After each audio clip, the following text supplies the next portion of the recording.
Fratelli e sorelle, cari amici, buongiorno e benvenuti a questo momento di meditazione. In questa domenica in cui i testi che il Signore, che la Chiesa ha scelto, che ci propone, ci parlano fondamentalmente dell'amore reciproco, ma non solo l'amore generico, ma che si esprime in questo caso, con le parole del Vangelo, nella capacità di fare una critica positiva. Che vuol dire, la parola che usiamo spesso è quella della correzione fraterna, la correzione fraterna reciproca. E lo dobbiamo fare, dice la seconda lettura, perché abbiamo gli uni verso gli altri il debito dell'amore reciproco. È bello questo. Poi Paolo dice, puoi dire non ho nessun debito con la gente, come cittadino buono, esemplare, non ho nessun debito. Però tu devi sempre avere il debito dell'amore reciproco, dell'uno verso l'altro. Questo fa di noi, secondo la prima lettura, delle sentinelle, quello che è lì che cammina, che guarda da lontano per avvertire gli altri.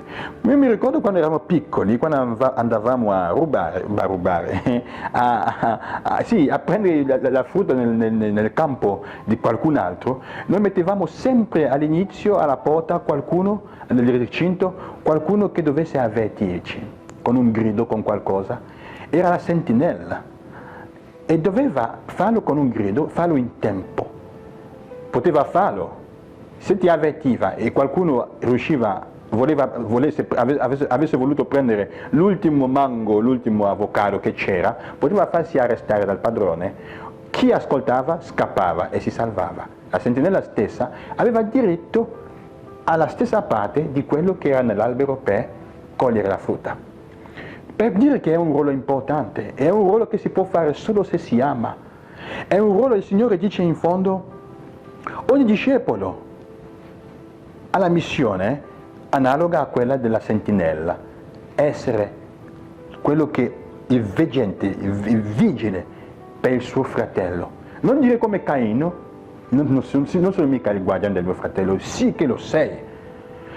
La parabola del buon pastore, dove ci dice che Gesù, il buon pastore, va a cercare la pecora smarrita, ci fa capire anche, perché è quello che è il testo che è letto prima del testo del Vangelo di oggi, è lì e ci fa capire che nella comunità il desiderio o il compito reciproco, il compito di guardare all'altro, di prendersi cura, è un compito che riguarda tutti.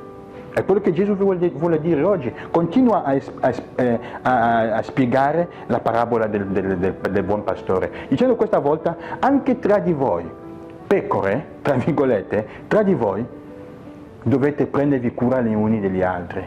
Non è che quello che succede all'altro non mi riguarda, nella sua fede.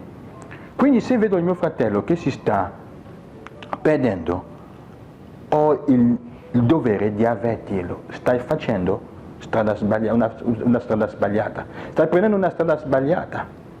È il dovere dell'amore reciproco, è solo per amore che si può fare così.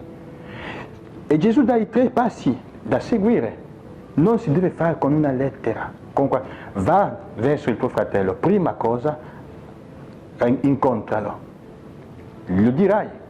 Se non ti ascolta, forse perché ci sono problemi lì, tu vedi il secondo, un altro, forse per i cieli di preferenza qualcuno che l'altro stima, che lo può aiutare, non qualcuno che deve sopportare il tuo punto di vista sempre, che ti deve appoggiare, qualcuno che è capace di fare la parte delle cose, perché forse a volte non siamo sempre oggettivi, non siamo oggettivi sempre, obiettivi, e quindi parfois, a volte guardiamo sempre il nostro punto di vista. Andiamo dall'altro perché dobbiamo dire il nostro modo di pensare, e devo dire cosa penso.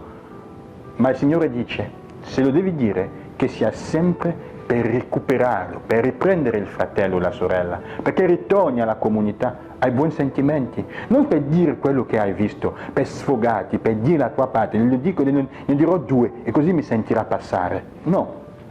Il terzo passo è se non ascolta la comunità, il gruppo di amici, il gruppo di quelli che sai che gli vogliono bene. Il punto è questo, la chiave è quella, gli vogliono bene, per recuperarlo o per recuperarla. E anche questo è il potere di legare o di slegare, è il potere di far rientrare l'altro. di recuperarlo, farlo sviare dalla cattiva strada che ha preso o dalla cattiva decisione che forse sta prendendo e non gli faranno bene, non tanto per me, ma per lui o per lei. È quello che il Signore dice, saremo capaci di fare questo.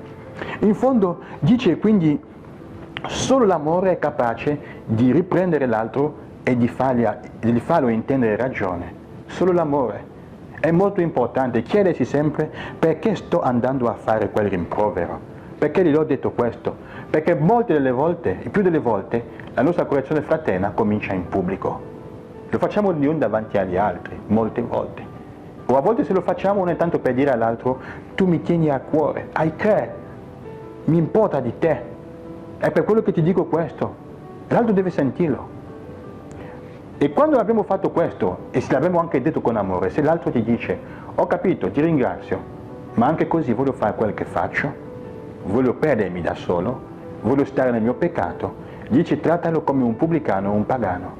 Non significa escluderlo, non significa abbandonarlo, significa semplicemente rispetta la sua scelta. Rispetta la scelta. Se qualcuno, il pubblicano che non vuole diventare cristiano, tu non lo obbliga, rispetta la sua scelta, anche questo è un gesto di amore, perché Gesù non può dire di escludere. Lui che ha sempre ricercato la pecora smarrita, che è andato a cercare gli altri, che ha slegato, che ha sciolto la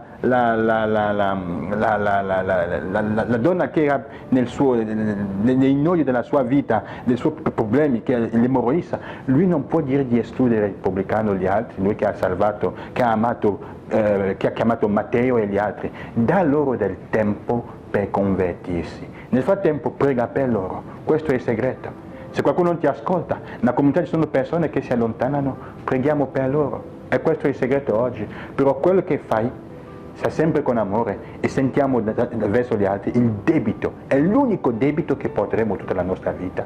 Il debito dell'amore reciproco, di dire all'altro, di aiutare, di essere sentinella per l'altro, avvertila. Perché il Signore dice, se non lo fai, ti chiederò i conti. Se si perde e non hai avvertito e avevi visto, anche, è colpa tua anche. Il Signore ci accompagni, ci aiuti e ci sostenga in questo cammino. Buona domenica e buona settimana a ognuno di voi.